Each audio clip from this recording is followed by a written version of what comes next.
जगतसिंहपुर संसदीय क्षेत्र मोर प्रिय भोटर भाई भौणी माने मु विभु प्रसाद तराई भारतीय जनता पार्टी प्रार्थी भाव में पद्मफूल चिन्ह निर्वाचन लड़ुचे।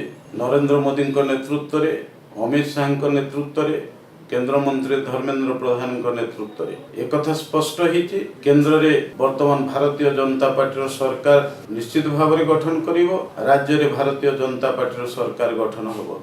यही संदिक्षण मुहूर्त ये जो निर्वाचन आसी से निर्वाचन रे मु जदि प्रार्थी भाव में निर्वाचित ही जाए ताहले नरेंद्र मोदी हाथ मुठा आपण माने केवल टाण करिवे नहीं। जगतसिंहपुर संसदीय क्षेत्र अनेक मौलिक समस्या समाधान हवा सहित ये संसदीय क्षेत्र विकास रे मु निश्चित भाव में एक सारथी हेबी। मोर मूल लक्ष्य रही जे पारादीप बंदर को भित्ति करी जेतेबेले हजार हजार कोटी टंकार पुंजी विनियोग होउची सेतेबेले आमर स्वास्थ्य क्षेत्र रे आमे निश्चित भाव में पछरे पड़ीचे। एक सुपर स्पेशलिटी हॉस्पिटल तैयारी होबार आवश्यकता रही सेथि पई मु केवल ध्यान देबिनी ता किभली भाव में कार्यकारी हबो मु ताको निश्चित भाव में सेथिरे उद्यम करिवि एवं कार्यकारी करिवि।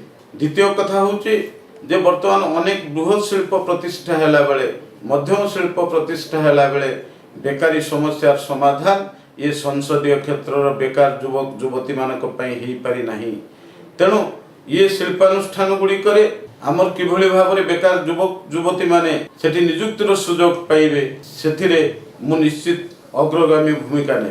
ता सहित चाषी मानकर मौलिक समस्या समाधान पाई आज शीतल भंडार आवश्यकता अछि। अन्यून दुईटी शीतल भंडार ये संसदीय क्षेत्र किभली भाव में प्रतिष्ठा हबो ताको मु निश्चित भाव में दृष्टि देवी एवं कार्यकारी कराइबी। आज जो भली भाव में शांति श्रृंखला व्याहत होती आमर संसदीय क्षेत्र एवं विशेष भाव में जगतसिंहपुर जिले में किभली भाव में जगतसिंहपुर को आमे अपराध मुक्त अंचल में परिणत करिपरिबा सेथिपई निश्चित भाव में मु दृष्टि देवी।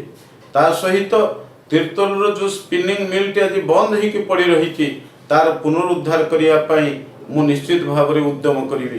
अर्क क्षेत्र कोणार्क जहाँ हूँ विश्व प्रसिद्ध आज तार जी सौंदर्यीकरण होरी तार किभली भाव में से क्षेत्र विकास हम कोणार्कर विकास हम से निश्चित भाव में मु उद्यम जारी रखी।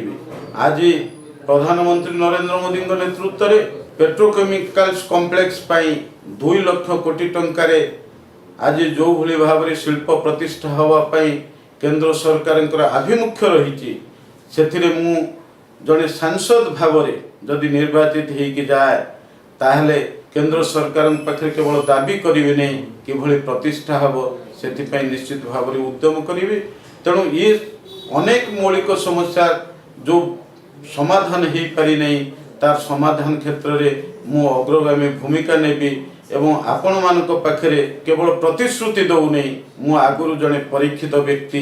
तेणु से दृष्टिकोण आपण माने मो प्रार्थित्व को विचार को नेबे मु आपण मानक पाखरे निवेदन करुची अनुरोध करुची आपण माने मते सांसद प्रार्थी भाव में निर्वाचित करंतु। आम जेते विधानसभा प्रार्थी अछंती तांको निर्वाचित करंतु। नरेंद्र मोदी हाथ मुठा को टाण करंतु। ओडिशा रे भारतीय जनता पार्टी सरकार गठन करंतु। केंद्र रे भारतीय जनता पार्टी सरकार गठन करंतु।